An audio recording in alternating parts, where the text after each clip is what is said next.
අයිබෝවන් දුලපුතල හැමෝටම අද අපි මේ වීඩියෝ එකෙන් හීනවන ශේෂ ක්‍රමය යටතේන ගැටලු සාකච්ඡා කරන්න යන්නේ. එතකොට පුතේ හීනවන ශේෂ ක්‍රමය කියලා කියන්නේ ඔයාලගේ 11 වසර විෂය නිර්දේශයේ දෙවනි වාරයේ පළවෙනි පාඩම තියෙන ප්‍රතිශත පාඩම. මේ ප්‍රතිශත පාඩමේ කොටස් දෙකක් තියෙනවා. එකක් තමයි හීනවන ශේෂ ක්‍රමය, දෙවෙනි එක තමයි වැල්පොලිය. එතකොට පුතේ හීනවන ශේෂ ක්‍රමය කියන පාඩම් කොටසේ අපි ප්‍රශ්න වර්ග දෙකක් අහනවා. ඒ ප්‍රශ්න වර්ග දෙක පළවෙනි ප්‍රශ්න වර්ගය තමයි වාරිකය සෙවීම. දෙවැනි ප්‍රශ්න වර්ගය තමයි වාර්ෂික පොලි ප්‍රතිශතය සෙවීම. ඔකද අපි ප්‍රශ්න වර්ග දෙක. හරිද පුතේ? එතකොට දැන් හීනවන ශේෂ ක්‍රමය කියලා කියනකොට මොකටද එකෙන් අදහසක් එනවා? හීන වෙනවා. ශේෂය හීන වෙනවා කියලා මේක කියන්නේ. ඒ කියන්නේ අපි සාමාන්‍යයෙන් අපි උදාහරණයකට ගමුකෝ අපි ණය මුදලක් ගන්නවා කියලා බැංකුවකට ගිහිල්ලා. එතකොට දැන් අපි 10 වසර කතා කරා සුළු පොලිය ගැන. සුළු පොලියට වඩා එක චුට්ටක් වෙනස් දෙන්නේ. අපි ණය මුදලක් ගත්තට පස්සේ ඒ ණය මුදල අපි එක වාරිකයක් ගෙවුවොත්. ඒ කියන්නේ අපි එක මාසෙකදී අපි ගිහිල්ලා ඒ මාසෙට අදාළ කොටස ගෙවුවට පස්සේ ඊළඟ මාසෙ වෙනකොට අපි ගෙවපු මුදල නැතුව ඉතුරු කොටස එනවනේ. අන්න ඒ ඉතුරු කොටස තමයි පොලිය ගණනය කරන්නේ. ඔක තමයි නිකන් සරලව කිව්වොත් හීන වෙනවා කියන එකේ අදහස. සරල අදහස. රයිට්. අපි ඕක උදාහරණයකින් සාකච්ඡා කරමු. මුලින්ම මම පොඩ්ඩක් ඔයාලට කියලා දෙන්නම් පුතේ. අපි දේශ ගණනක් හරියට කොහොමද ඔය ශේෂය අඩු වෙන්නේ? ශේෂය හීන වෙන්නේ කොහොමද කියලා තමයි අපි පළවෙනි උදාහරණේ සාකච්ඡා කරන්නේ. අපි හිතමු මම රුපියල් 2000ක ණය මුදලක් බැංකුවකින් අරගන්න යන්නේ. රුපියල් 2000. මේ රුපියල් 2000 මම එයාත් එක්ක බැංකුවත් එක්ක විවිස ගන්නවා මාස 5කින් ගෙවන්නම් කියලා. හරිද?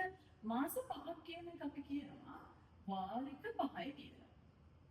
වාරික 5කින් ගෙවන්න විවිස ගන්නවා 124ක පොලි අනුපාතයක්. ඒක තමයි දැන් මම මේ රුපියල් 2000 ණයට ගන්න. හරි. දැන් අපි බලමු අපි සාමාන්‍යයෙන් ගත්තොත් පුතේ මාසෙකට ගෙවන ගානට මම එකට කියන්නම්කො මාසෙකට ණය මුදල කියලා.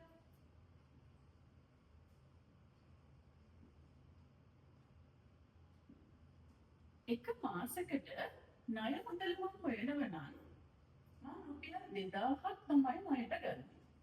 එතකොට එක මාසෙකට කීයද කියලා හොයන්න පුළුවන් නේද? මේක පහෙන් බෙදුවොත්. එතකොට මට එනවා රුපියල් 400ක්.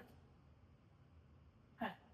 දැන් සාමාන්‍යයෙන් පුතේ අපි දැන් මොනහරි බැංකුවකින් හෝ කොහේ හරි ආයතනයකින් අපි ණය මුදලක් ගත්තට පස්සේ අපිට අපි මේ මුදල කියන්නේ රුපියල් අපි ණයට ගත්ත මුදල ගෙවනවා වගේම අපි ඒකට අමතරව පොලි මුදලක් ගෙවන්න ඕනේ.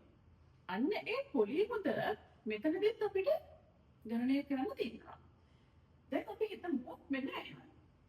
දැන් මම මේ ඔයාලට පැහැදිලි කරනවා ශේෂය අඩු වෙනවා කියන එකත් එක්ක කොහොමද පොලිය වෙනස් වෙන්නේ? right. දැන් අපි හිතමු මෙන්න මෙහෙම කතාවක්. දැන් අපි හරිනම් මම පොලියක් ගෙවන්න නැති වුණා නම් එක මාසෙකට මම රුපියල් 400 ගානේ පළවෙනි මාසෙට 400 දෙවෙනි මාසෙට 400 වගේ මාසෙ ගානේ 400 දක්වාට ගෙවාගෙන යන්න තියෙන්නේ.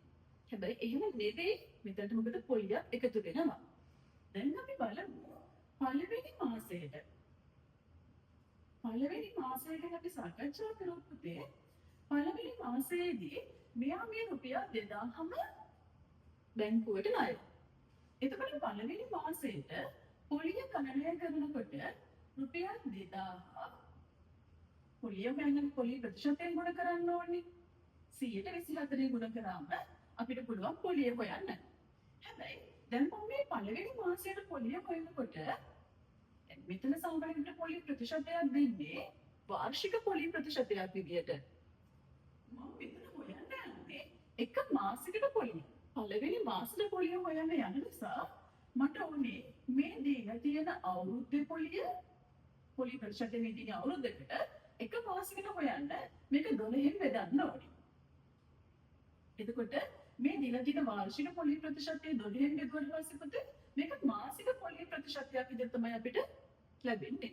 එතකොට ණය මුදල ප්‍රතිශතයෙන් ගුණ කරාම මට මෙතනට එනවා කපන්න පුළුවන් අපිට 12 වරක් 2 0.2 කැපුවට පස්සේ රුපියල් 40යි.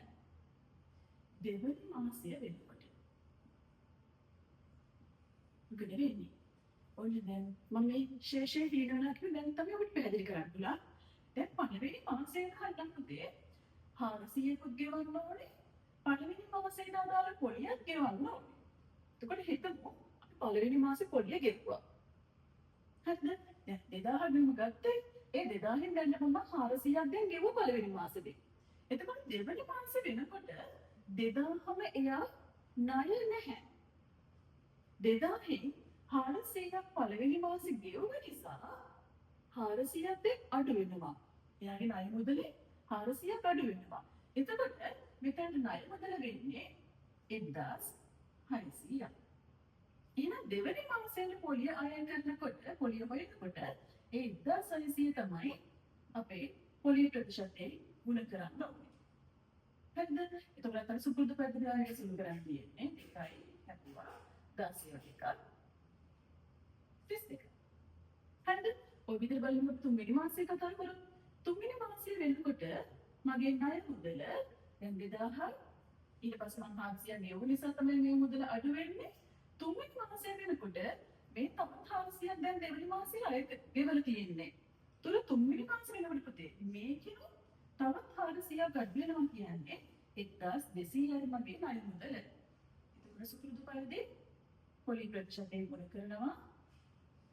තුන්වෙනි මාසය කියන මාසයේදී විතර පොලියන්නේ ලැබෙන්නේ. කැපෙනවා 2යි 24. right. ඔය විදිහට අපි යනවා හතරවෙනි මාසයට. හතරවෙනි මාසයේ වෙනකොට තවත් රුපියල් 700ක් ගෙවලා ඉවර වෙනවා. ඒ කියන්නේ 800යි දැන් මගේ ණය මුදල.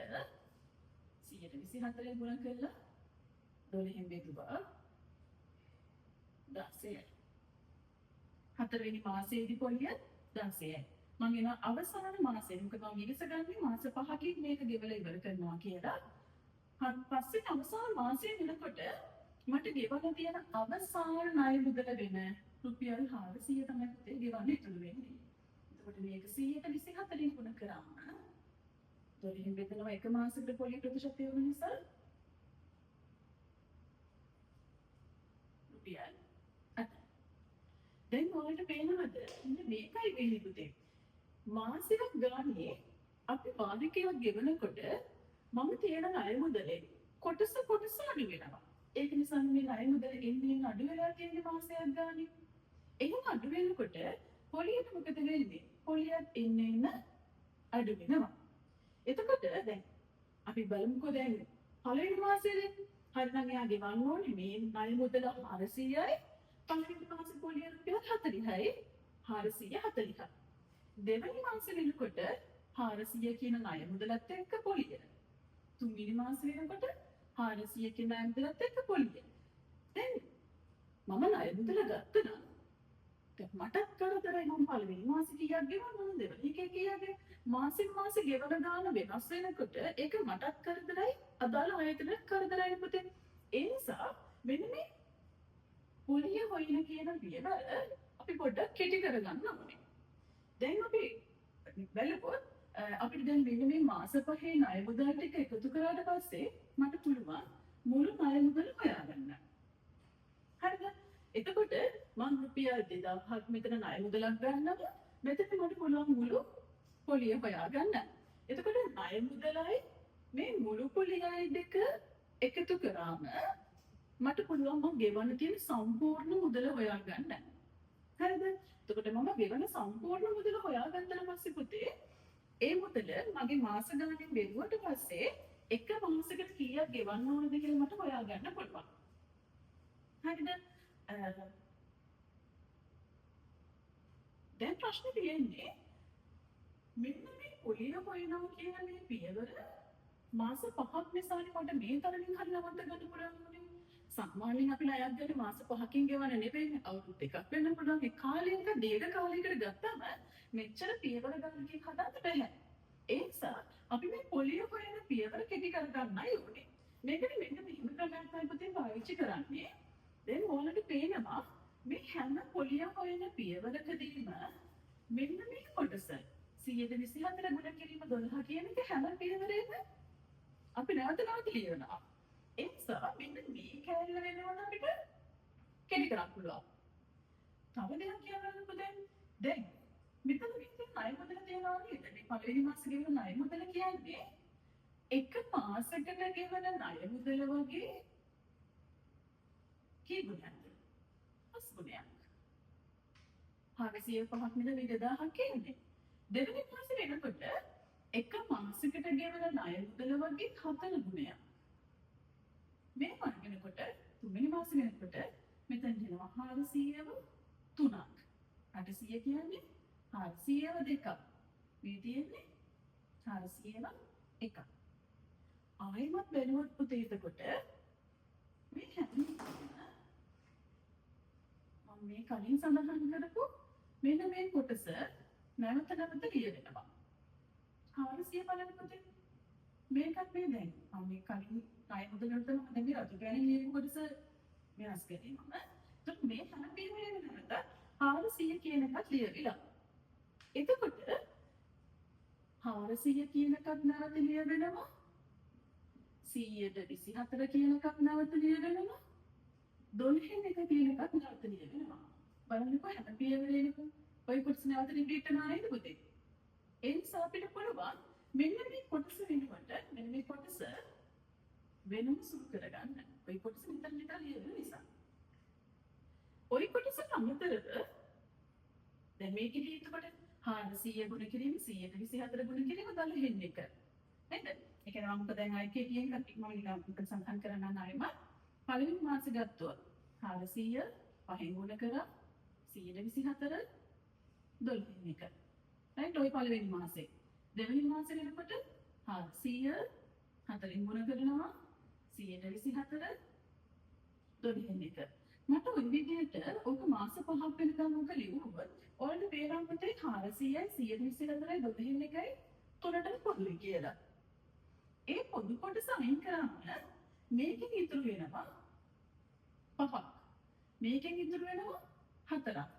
ආයෙත් ඒ කියන්නේ මෙන්න මේ කොටස මට පොදු සාධක අපිට නැවත ලියට ගන්න පුළුවන්. 5 4 මේකෙන් එනවා 3 මේකෙන් එනවා 2 මේකෙන් එනවා 1. ඔය කොටස මට වෙනම හොයාගන්න පුළුවන්. ඒ කියන්නේ මෙන්න මේ තියෙන පුතේ පළවෙනි මාසේ පොලිය දෙවෙනි මාසේ පොලිය ඔය විදිහට මම පොලිය දෙකටම ගණනය කරන්න ලියුවොත් මේ කොටස මම නැවත රිපීට් කරනවා කියලා කිව්වේ තමයි මේ තියෙන කොටස. එතකොට මේ වලහලින් එනවා 5 මේකෙන් 4 එනවා මේකෙන් 3ක් එනවා ඊළඟ එකෙන් 2 එනවා ඊළඟ එකෙන් 1 කියන ඉලක්කම එනවා. ඒ තමයි මම මේ වෙනම වෙන් කරලා ගත්තේ. එතකොට මෙහෙම නැවත පියවර ලියන්නේ නැතුව පුතේ අපිට මේ කොටස වෙනම සුළු කරගන්න පුළුවන්. මෙයා වෙනම සුළු කරගත්තට පස්සේ මට ඔය දෙක මගින් මේ ප්‍රකාශන දෙක මගින් මට මෙතන ලැබෙන මේ මුළු පොලිය හොයාගන්න පුළුවන්. හරිද? අපි උත්සාහ කරමු මේ උත්තර වෙනවද කියලා. දැන් මට මෙතන පොලිය එකතු කරාම 120ක් ලැබෙනවා. බලමු මෙතනත් අපිට ඒක ලැබෙනවද කියලා. මෙතනින් ගත්තොත් පුතේ 12ම 2යි. මෙතනින් යනවා උත්තරේ 8. හරිද? මෙන්න මෙතන. දැන් අපි මේක මාස 5කින් ගෙවන්න පුරුදු නිසා තමයි පුතේ මේක 5 4 3 2 1 කියන විදිහට අඩු වෙන පිළිවෙලට එනවා. අපිට මම මේක ගෙවන්න ගන්නේ වාරික 10කින් දා මෙතන එකතු වෙන්න ඕනේ 10 9 8 7 කියන එක වෙනකන් එකතු කරන්න ඕනේ. දැන් ඔන්න ඕක එකතු කරගෙන ගත්තට ටිකක් අපහසු වෙන්නේ අපිට. ඒ නිසා මේකට අපි ක්‍රමයක් හඳුන්වා දෙනවා. මෙන්න මෙහෙම තමයි මේක සමීකරණය. මෙන්න මේක මගින් ඔය සංඛ්‍යාවල එකතුව ගන්න පුළුවන්. එතකොට මේක මම n කියලා හඳුන්වන්නේ මගේ මාස ගණන. එතකොට මේකට අනුව මාස 5කින් මම ගෙවන්න පුරුදු වෙනවා. n කියන්නේ 5 නම් n දාන එක කියන්නේ ඊට එකක් වැඩි ඉලක්කම. ඒ කියන්නේ 6. ගුණ කළා දෙකකින් බෙදෙනවා. එතකොට මෙතන කැපිලා යනවා 3යි 4ක් 3 15. හරිද? දැන් පොලිය හොයන මෙන්න මේ පිළිවෙල තමයි දැන් මම මේ කෙටි කරගන්න යන්නේ. එතකොට මෙතන අපිට ගන්න පුළුවන් මෙතන රිපීට් වෙන කොටසෙන් අපිට ලැබෙනවා 8ක් කියලා. මේ ඉතුරු වෙන කොටසෙන් මට එනවා 15 කියලා. ඒ කොටස් දෙක ගුණ කරාම මට මේ මුළු පොලිය ලැබලාද කියලා අපිට චෙක් කරගන්න පුළුවන්. 15 8ෙන් ගුණ කරාම එහෙනම් නේද පුතේ මෙතනින් ලැබෙන මුදල? ඒ කියන්නේ මම මේ මුළු පොලිය හොයාගන්න පුළුවන් එහෙනම් මට මේ එකම පියවර නැවත නැවත ලියන්නේ නැතුව මෙයා හොයාගෙන අන්තවර්චුටෙන් කියන්නේ මොකක්ද මේ කියන එක මේකත් හොයාගත්තට පස්සේ මේ මගේ ඉතුරු වෙන කොටස් ටික මේ දෙන්න වෙන වෙනම හොයලා ඒ දෙන්න ගුණ කරොත් මේ මුළු පොලිය කියන එක මට හොයාගන්න පුළුවන්. right. එහෙනම් දැන් අපි බලමු මේ මොකක්ද කියලා. 400 කියලා අපි මෙතන ගත්තේ පුතේ මේ එක මාසයකට ගෙවන මුදලට. ඒකට අපි සරල වචනයක් කියනවා ඒකකයක් කියලා. එක මාසයකට ගෙවන මුදල නෙමෙයි තියෙන්නේ. මේකට අපි කියනවා ඒකකයක් කියලා. එතකොට මේ තියෙන්නේ අර ඒකකය කියන එක. එක මාසයකට ගෙවන ණය මුදලට. එයා මේ තියෙන ප්‍රතිශතයෙන් ගුණ කරපු එක අපි 12න් බෙදුවේ එක මාසයකට වුණ නිසානේ පුතේ. එතකොට මෙතනින් අපිට ලැබෙන්නේ එක මාසයකට ඒ කියන්නේ ඒකකයකට පොලියක්. මේකට අපි කියනවා මාස ඒකකයට පොලිය. හරිද? මේ තියෙන්නේ මේකට අපි කියනවා මාස ඒකක ගණන. එහෙනම් මට මුළු පොලිය කියන මෙන්න මේ උත්තරේ අරගන්න දෙන්නේ ගුණ කරන්න ඕනේ. කවුද ඒ දෙන්නා? 15 කියන්නේ මාස ඒකක ගණන කියන එක, 8 කියන්නේ මාස ඒකකයට පොලිය කියන එක. ඔය දෙන්න ගුණ කරගත්තට පස්සේ මට පහසුවෙන්ම මුළු පොලිය කීයක්ද කියලා හොයාගන්න පුළුවන්. හරිද? එතකොට දැන් අපිට මම කියන්නේ මේ ගානේ ප්‍රශ්න වර්ග දෙකක් ලැබෙනවා කියලා. පළවෙනි ප්‍රශ්න වර්ගය තමයි වාරිකය සොයන එක. ඒ කියන්නේ වාරිකය කියලා කියන්නේ එක මාසයකදී ණය මුදලක් ගත්තට පස්සේ ඒ ණය මුදලයි පොලියයි එක්ක කීයක් ගෙවනවද එක මාසයකට. ඒක තමයි වාරිකය කියලා කියන්නේ. එතකොට දැන් මේ ගානේදී අපිට අපහසුනේ මාසෙන් මාසෙ පොලිය හොයනකොට ඒක අපිටත් කරදරයි ආයතනෙට කරදර නිසා. ඒක වෙනස් වෙනවා සැලසලේ පොලිය. අපි මෙන්න මේ පොලිය හොයන පියවර තමයි දැන් කෙටි කරගත්තේ. අපි දන්නවා ණය මුදල් වගේ 2000යි. මුළු ණය මුදල. ඒ මුළු ණය මුදලට තමයි පොලිය ගෙවන්න ඕනේ 120ක්. එතකොට මම එක මාසයකට ගෙවන ණය මුදල කියන්නේ මම එක මාසෙකට ගෙවන වාරිකය කියන්නේ පුතේ මෙන්න මේ ගත්ත ණය මුදලේ මෙතන තියෙන මුළු පොලියයි ඒ දෙකේ මුළු එකතුව කියන්නේ මම ගෙවන්න ඕනේ මුළු මුදල. ඒ ගෙවන්න ඕනේ මුළු මුදල මම ගෙවන්න පොරොන්දු වුණු මාස ගානෙන් බෙදුවම මට එනවා එක මාසෙකදී මම කීයක් ගෙවන්න ඕනේද කියලා. ඒක මම තාචුටක් මම ඉස්සරහ ගානේ පැහැදිලි කරන්න. දැන් මෙතනදී මම ඔයාලට බලාපොරොත්තු වෙන්නේ පුතේ හීන වෙන ශේෂය කියන කොටසින් ශේෂය එන්න අඩු වෙනවා. වෙනවා නේද? ශේෂය අඩු වෙනකොට අපි ගෙවන ණය මුදල මාසෙන් මාසෙට අඩු වෙනවා. සුළු පොලිය වගේ නෙවෙයි. සුළු පොලියේදී මුළු කාලය පුරාවටම අපි ගෙවන්න ඕන එකම ණය ප්‍රමාණයක්. එකම වාරිකයක්. මාසෙන් මාසෙට මේකේ වගේ අපේ පොලිය වෙනස් වෙන්නේ නැහැ. හරි. එතකොට පුතේ මේකේදී අපිට අපි දැන් අපි නම් ණය ගන්නේ අපිට පොඩි වාසියක් තියෙනවා. සුළු පොලියට වඩා මේකෙත් ලැබෙන පොලිය මුදල අපි ගෙවන්න ඕනේ පොලිය මුදල තරමක් වැඩි. එහෙනම් මේ ගානේ ඒ කියන්නේ වාරිකය හොයන ගානේදී අපිට තියෙනවා පුතේ පියවර ගණන. ඒ පියවර ගණන මතක තියාගත්තම ඔයාලට පහසුවෙන්ම මෙන්න මේ හේමන ශේෂ ක්‍රමයේ වාරිකය සොයන කොටස වාරිකය කියන ගැටලුව වාරික සෙයින් කියන ගැටලුව වල පහසුවෙන් විසඳන්න පුළුවන්. දැන් ඔයාලට පැහැදිලිද කියලා හිතනවා හේන වෙනවා ශේෂය කියනකොට මෙතන තියෙන පොලිය මුදල අඩු වෙනවා. එතකොට අපිට පොඩ්ඩක් අර මේ විදිහට ගණන හදන්න ගියාම මේකේ පියවර බැරි වෙන නිසා තමයි අපි කෙටි ක්‍රමයක් හොයාගන්නේ මෙන්න මේ පොලිය සෙවීම කියන එකට. මෙන්න මේ පොලිය සොයන පියවර එතකොට දෙන්නෙක් මගින් හොයාගන්න පුළුවන්. කවුද ඒ? මෙන්න මේ මාස ඒකකයට පොලියයි මාස ඒකක ගණනයි කියලා දෙන්නව ගුණ කරාම මට පුළුවන් මුළු පොලිය හොයාගන්න. හරි. සමහරවිට මම මේක කිව්වේ ඔයාලට ශේෂය හීන වෙනවා කියන එකේ අදහස ඔයාලගේ ඔළුවට දෙන්න ඕන නිසා රයිට් අපි ගානකින් බලමු කොහොමද තවදුරටත් වාරිකය හොයන්න කියලා ප්‍රශ්නේ දුන්නම කොහොමද වාරිකය හොයන්නේ කියන එක.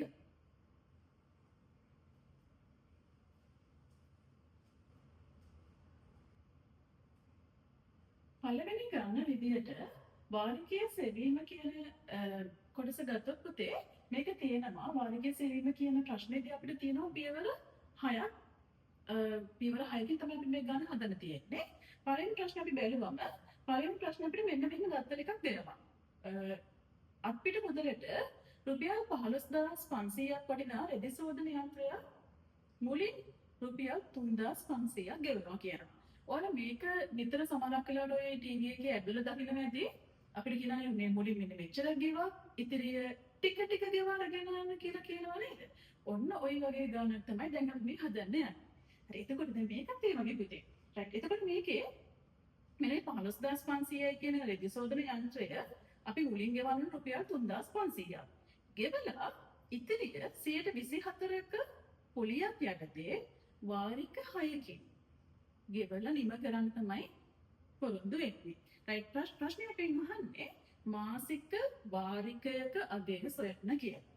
එතකොට දැන් මේ ගානේදී ඔන්නත් මුලින්ම දෙන දත්ත ටික මුලින් ලියාගෙන ඉන්න.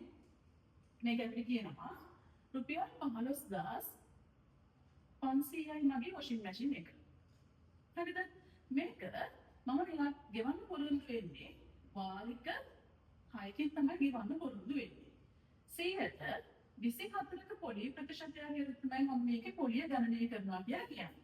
හරිද? තව තත්ත්වයක් දෙනවා මුලින් රුපියල් 3500ක් ගෙවනවා කියලා කියනවා. right. ඔන්න අපිට වාරිකයේ සොයනකොට පුතේ ඔන්නයි දත්ත තුන තමයි අපිට ලැබෙන්නේ. හරිද? එතකොට මම දැන් වාරිකය වෙන පියවර 6 තියෙන්නේ. right. අපි පටන් ගමු එහෙනම්. 15500ක් වෙන වොෂින් මැෂින් එක අපි මුලින්ම 3500ක් ගෙවන්න ඕනේ. එතකොට ඉතිරි ණය මුදල පළවෙනි පියවර තමයි පුතේ එතකොට මට තව කොච්චර ගෙවන්න ඕනේද කියලා. ඉතිරි ණය මුදල හොයන්නේ 15500යි වොෂින් මැෂින් එක 3500ක් මම ගෙවනවා. ඕකෙන් අඩු කරාම මට පුළුවන් තව කොච්චරක් මම ගෙවන්න ඕනේද කියලා හොයාගන්න. හරිද? දෙවෙනි පියවර. ඔය ඉතිරි මුදලට තමයි දැන් පුතේ. ඒ කියන්නේ මේකේ කොහොමද දැන් ණය මුදල වෙලා තියෙන්නේ? මම දැන් අදාළ ආයතනයේට රුපියල් 15500ක් ණය නැහැ. මම ටිකක් ගෙවන නිසා. දැන් මම එයාලා ණය වෙලා තියෙන රුපියල් 12000ක් විතරයි. එතකොට මෙතනින් එහාට පොලිය ගණනය කරන්න ඕනේ මට ගෙවන්න ඉතුරු වෙලා තියෙන ණය මුදලට. right. එහෙනම් මෙන්න මේ ණය මුදල තමයි දැන් මම මාස 6කින් ගෙවලා ඉවර කරන්න ඕනේ. එහෙනම් මම ඊළඟ පියවරේ හොයාගන්න ඕනේ පිටේ. එක මාසයකට ණය මුදල කොච්චරද කියලා. 12000යි නම් මම දැන් ණයට ඉතුරු වෙලා තියෙන්නේ.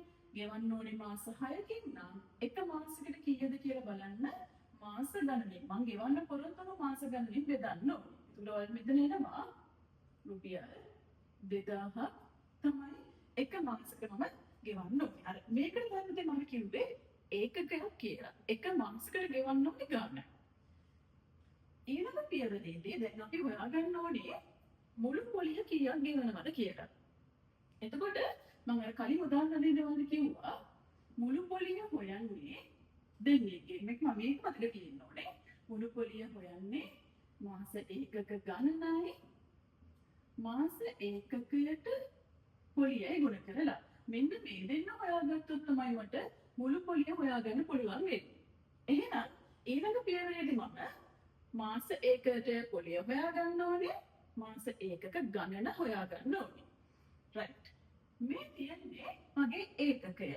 එහෙනම් ඒකකයට පොලිය එහෙනම් මෙන්න මෙයාට පොලිය කීයක්ද කියලා තමයි හොයන්න ඕනේ. දැන් තුන්වෙනි පියවරේදී මාස ඒකකයට පොලිය හොයාගන්න ඕනේ. මෙන්න ඒකකයේ මගේ රුපියල් 2000 පොලිය හොයන්න පුතේ ප්‍රතිශතයෙන් ගුණ කරන්න ඕනේ 124යි. එතකොට 24යි කියලා අපිට දෙන්නේ වාර්ෂික පොලිය ප්‍රතිශතය. ඒක මට ඕනේ මේ තියෙන දැන් මගේ එක මාසෙක ණය මුදල නිසා එක මාසෙකට 2000 කියලා ගන්න පුතේ. එතකොට එක මාසයක් කරන්න මේ ප්‍රතිශතය අවුරුද්දටම එක මාසයකට හොයන්න 12න් බෙදන්න ඕනේ. මේ 12න් බෙදුවේ එක මාසයකට පොලිය හොයන්න ඕනේ නිසා මේ තියෙන වාර්ෂික ප්‍රතිශතය මම මාසික ප්‍රතිශතයක් කරන්න තමයි මේ 12න් බෙදන්නේ. ඔක සුළු කරන්න මට එනවා 20 දෙකක් කියන්නේ රුපියල් 40යි. ඒක තමයි මගේ මාස ඒකකයට පොලිය. ඊළඟ ස්ටෙප් එක හතරවෙනි ස්ටෙප් එකේ තියෙන්නේ මාස ඒකක ගණන. මේක හොයන්න අපි සමීකරණයක් පාවිච්චි කරනවා n ගුණ කිරීම n ධන 1 බෙදීම 2. ඔක තමයි අපි සමීකරණේ මාස ඒකක ගණන හොයන්න. එතකොට අපි දැන් මේක ගෙවන්න පොරොන්දු වෙන මාස 6කින් නම් n කියලා කියන එක ගෙවන්න පොරොන්දු වෙන මාස ගණන. එහෙනම් මෙතනට දානවා 6 එකක් වැඩි ඉලක්කම 7න් ගුණ කරලා 2කින් බෙදනවා. මෙතන අනිවාර්යයෙන්ම උදේ උඩ ඉලක්කම් දෙකෙන් එක ඉලක්කම අනිවාර්යයෙන්ම 2කින් බෙදෙන සංඛ්‍යාව. ඒ නිසා අපිට මේක සුළු කරන්න පුළුවන්. 3යි. එතකොට මෙතන ලියනවා 4 3 21යි. ඔයාලා මේ එන ඉලක්කම් සුළු නොකරා කියලා ප්‍රශ්නයක් නැහැ. සමහරක් වෙලාවට මෙතන ටිකක් ලොකු ඉලක්කම් ආවිලා ඔයාලා ඒක සුළු කරාම හදිස්සියෙන්ම වැරදුනොත් මෙතනින් එහා ඔයාලගේ ගාන වරදිනවනේ. ලොකු ඉලක්කම් ආවා. දැන් මෙතනට හදිලිය දාන්න නැතුව ඔයාලට ඕනම් පුළුවන් 20 ගුණ කිරීම 2 කියලා ලියන්න. මෙතන මේ දෙන සුළු කරන්නේ නැතුව 3 ගුණ කිරීම 7 කියන උත්තරේ මෙතන තිබ්බට කිසි ප්‍රශ්නයක් නෑ. අපිට පුළුවන් එක පස්සේ ඒක ලස්සන සුළු වෙන පියවරක් තියෙනවා. හරි. දැන් මෙතන මම අර චෝටි ඉලක්කම් දෙකක් ආපු නිසා දැන් මම මේක ගුණ කරේ. එහෙනම් පස්සේ පියවර මගේ මුළු පොලිය හොයන එක. එහෙනම් මුළු පොලිය හොයන්නේ මම ඊට කලින් පියවරේදී හොයාගත්ත මාස එකක ගණනයි මාස එකකට පොලියයි ගුණ කරලා. මාස එකක ගණන කියන එක මම හොයාගත්ත 21ක් කියලා. එහෙනම් මෙතනට දානවා 21. මාස ඒකකයේ පොලිය වටාව 40ක් කියලා. කැමති නම් පුතේ වලට මේක සුළු කරන්න පුළුවන්. 21 ගුණ කරාම 40න් කීයද කියලා දාන්න පුළුවන්. එහෙම නැත්නම් ඔක ඉස්සරහට ඔබම අරගෙන යන්න පුළුවන්. කිසි ප්‍රශ්නයක් නැහැ. මොකද ඕක තමයි සුළු වෙන තැනක් එනවා. මම ඔයාලට කෝකටක් කියලා මේක සුළු නොකර මම මොහොම අරගෙන යන්න ඉස්සරහට. ඔක ගොඩක් උත්තර ගන්න පුළුවන්. එහෙනම් දැන් ඔන්න මගේ පියවර 5ක් ඉවරයි. දැන් මම යන්නේ මේ අවසාන පියවර වාරිකය සොයන්න. මම කියුවා වාරිකය කියලා කියන්නේ එයා ගෙවන්න තියෙන මුළු මුදලයි එයා ගෙවන්න තියෙන මුළු පොලියයි එකතු කරලා එයා ගිවිසගත්ත කාලය ගිවිසගත්ත මාස ගණනෙන් බෙදුවම එක මාසයකට කීයක් ගෙවනවද කියන එන මුදලට තමයි අපි වාරිකය කියලා කියන්නේ. හරි. එතකොට පුතේ එයා ගෙවන්න යාට පොරොන්දු වෙලා දැන් ඉතුරු වෙන අය මුදල විදියට ඉතුරුනේ මේ 15500 නෙවෙයි. එයාට ඉතුරුලා තියෙන රුපියල් 12000ක ණය මුදල. ඒක තමයි පුතේ ගෙවන්න ඕනේ. 12000යි. එයාට තියෙනවා මුළු පොලිය විදියට ගෙවන්න. මෙතන වීහිරක්කම එහෙම ලියා ගන්න. එතකොට මේ තියෙන මුළු ණය මුදල මේ තියෙන මුළු පොලිය. ඔය දෙක එකතු කරලා එයා පොරොන්දුලා තියෙන මාස 6කින් ගෙවන්න නම් ඕක බෙදන්න ඕනේ 6. හරිද? මම මේක මෙහෙම වෙනවා. නම් පොඩි පුතේ බෙදන්න ඕනේ. මම මේක මෙතන කඩනවා. මම මේක කඩලා ණය මුදල වෙනම 6ක් බෙදනවා මුළු පොලිය 6ක් බෙදනවා වෙනමයි. ඒ කරන්නේ සුළු කිරීම පහසුවට. නැත්නම් කිසිම ප්‍රශ්නයක් නැහැ. මේකයි මුළු පොලියයි දෙක ඉස්සෙල්ලා එකතු කරගත්තා. ඊට පස්සේ 6න් බෙදෙන ප්‍රශ්නයක් නැහැ. මම මේ අර වඩා පහසු වෙන්න ඕන. සර ඉලක්කම් චූටි කරන්න වලට එකමඩ සුළු කරන්න පුළුවන්. ඒ නිසා තමයි මම මේක වෙන වෙනම බෙදන්නේ. එතකොට මේක නැවත බෙදන්න ඕනේ නෑ පුතේ. මේක ඔයාලා කලින් බෙදලා උත්තරය අරගත්තානේ. ඒ නිසා මම මේක මෙහෙම ලියා ගන්නවා. මේ තියෙන එක මාසෙකට ණය විදියට රුපියල් 2000ක් ගෙවන්න ඕනේ කියන එක. මෙතනදී මම මේක ගත්තේ වලට මේක ටග්ගාලා වල කපන්න පුළුවන් දැන් අර ලොකු ඉලක්කම් සුළු කරනවට වඩා චූටි ඉලක්කම් වලට හරි පහසුවෙන් සුළු කරන්න පුළුවන් නේ. දැන් මෙතන ගත්තොත් උඩයි යටයි යටන් දෙක ගත්තොත් මේ දෙන්නකට තුනින් බෙදන්න පුළුවන්. එතකොට 3 වරක් 2යි 3 වරක් 7යි. නැවත මෙයත් එක්ක මෙයා සුළු වෙනවා. දෙකට කැපෙනවා මෙතන 20යි. ඒතර ගුණ ක්‍රාන්තිනි පුතාලට 20 ගුණ කිරීම 7. 140යි. දැන් ඔයාලට පේනවා නේද? 2000ක් එනවා මාසෙකට ණය විදියට එක මාසෙකට පොලිය විදියට 140ක් ලැබෙනවා. ඒතර ඔය දෙන්න එකතු කරාට පස්සේ තමයි ඔයාලට මුළු පොලිය එකතු කරාට පස්සේ ඔයාලට පුළුවන් එක මාසෙකට ගෙවන්න ඕනේ රුපියල් 2140යි. හරිද? එතකොට ඔක තමයි වාරිකය හොයන එකේ පියවර 6. මතක තියාගන්න. මුලින්ම කරන්න ඕනේ ටිකක් ගෙවුවනම් ඉතිරි කීයක්ද කියලා හොයාගන්න ඕනේ. ඊළඟ තියෙන ප්‍රශ්නේ මේ තියෙන ඉතිරි ණය මුදල ඒ ඉතිරි ණය මුදල තමයි දැන් යා මාස 6න් ගෙවන්නයි කියලා පොරොන්දු වෙන්නේ. එතකොට ඒක 6න් බෙදුවට පස්සේ මේ ඉන්නතොට එක මාසයකට ණය මුදල ඊට පස්සේ තියෙන අපිට මුළු පොලිය හොයාගන්න. මේක මතක තියාගන්න මුළු පොලිය හොයන්නේ මෙන්න මේ දෙන්න ගුණ කරලා කියලා. මාස ඒකක ගණනයි මාස ඒකකයට පොලිය ගුණ කරාම තමයි මුළු පොලිය ලැබෙන්නේ. එහෙනම් අපි එක මාසයකට ණය මුදල හෙව්වට පස්සේ ඔය දෙන්න හොයාගන්න ඕනේ. එතකොට මෙතන ඊළඟ පොයින්ට් එක ඒකකයට පොලිය හොයනකොට අපි මෙතන 12න් බෙදන්න ඕනේ. ඇයි මෙතන තියෙන වාර්ෂික ප්‍රතිශතය එක මාසික ප්‍රතිශතයක් බවට වෙනස් කරන්න ඕන නිසා තමයි 12න් බෙදන්නේ. ඊළඟට මාස ඒකක ගණන හොයන්න අපිට පහසු සමීකරණයක් තමයි මේ තියෙන්නේ. මේක අනිවාර්යෙන්ම අපිට පුළුවන් එනවා උඩ ඉලක්කමක් දෙකෙන් සුළු වෙන එකක්. එතනින් පස්සේ අපිට පුළුවන් මුළු පොලිය හොයාගන්න. ණය මුදල අයෙන් බෙදුවා එක මාසයකට මුදල එනවා. මුළු පොලිය 6න් බෙදුවම එක මාසයකට පොලිය එනවා. ඔය දෙක එකතු කරාම අපිට පුළුවන් එක මාසෙකදී එක වාරිකයකදී කීයක් ගෙවනවද කියලා හොයන්න. හදිසියෙන්ම ඔයාලට දෙනවා පුතේ මෙතන අපි ගෙවන්නේ අවුරුදු දෙකකින්. අවුරුදු දෙකකින් ගෙවනවා කියලා දුන්නොත් අපි ගෙවන කාලය දෙකක් නෙවෙයි. එහෙම අවුරුදු ගානෙන් දුන්නොත් ඔයාලා ඒක මාස කීයද කියලා වෙනස් කරගන්න ඕනේ. ඒ කියන්නේ මාස කීයක්ද? අවුරුදු දෙකක් කියලා කියන්නේ මාස 24ක්. අවුරුදු 3කින් ගෙවනවා කියලා පොරොන්දු වුණා. එතකොට එනවා මාස 36ක්. අනිවාර්යෙන්ම මෙතන මේ තියෙන කාලය මාස ගණන විදියට වෙනස් කරන්න ඕනේ. මාස 9කින් දුන්නොත් නම් ප්‍රශ්නයක් නැහැ. අවුරුද්දක් හෝ දුන්නොත් ඒ කියන්නේ මාස 12යි. දෙකක් දුන්නොත් ඒ විදිහට මාස ගණන් වෙනස් කරගන්න ඕනේ. හරි. එහෙනම් උතන අපේ වාරිකයේ සොයන එක අවසන් වෙනවා. හරිද? එතකොට ඒකටයි පියවර 6. ඉතිරි ණය මුදල හොයනවා. එක මාසයකට ණය මුදල හොයනවා. මාස ඒකකයට පොලිය. දැන් මෙතන හොයාගත්ත එක මාසයකට ණය මුදලනේ. ඊට පස්සේ හොයන්නේ එයාට පොලිය. ඊළඟ පියවරේ මාස ඒකක ගණන.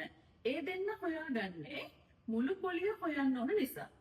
එහෙනම් ඊළඟ ස්ටෙප් එක මුළු පොලිය අවසාන එක වාරිකය. ඔක තමයි වාරිකය හොයන එකේ පියවර 6. right. ඒතර උතනින් අපි 10 බලයි පුතේ. උතනින් අපිට වාරිකය හොයන එක අවසන් කරන්න පුළුවන්. එතකොට දැන් ඔයාලා දන්නවා සාමාන්‍යයෙන් අපේ ඔල් පේපර් එකේ 2016 ගානක් තියෙනවා වාරිකයේ සෙවීම. 2021 ගානක් තියෙනවා වාරිකයේ සෙවීම. පහසුවෙන් ඔයාලා ලකුණු 10 කිසිම ප්‍රශ්නයක් නැතුව ගන්න පුළුවන්. ඒ කියන්නේ අර අනිත් තරම් වල වගේ මොකුත් නැහැ. දැන් ඒ ගාන තනිකරම තියෙන්නේ මේ දත්ත ටික දෙනවා කෙනෙම ගාන පිනහනවා. වාරිකයේ කීයද? ඒතර මේ පියවර 6 මතක තිබ්බොත් ඔයාලට පහසුවෙන්ම ලකුණු 10 ගන්න පුළුවන්. මේ පාඩමේ ඊනන ශේෂ ක්‍රමයේ යටතේ පළවෙනි කොටස වාරිකයේ සෙවීම. ඒ පාඩම අපි අදට මෙතනින් අවසන් කරමු. මේ පාඩමේ දෙවෙනි කොටස වාර්ෂික පොලි අනුපාතිකයේ සෙවීම. ඒක අපි ඊළඟ වීඩියෝ එකේ සාකච්ඡා කරමු. එහෙනම් ඔයාලට සුබ දවසක්.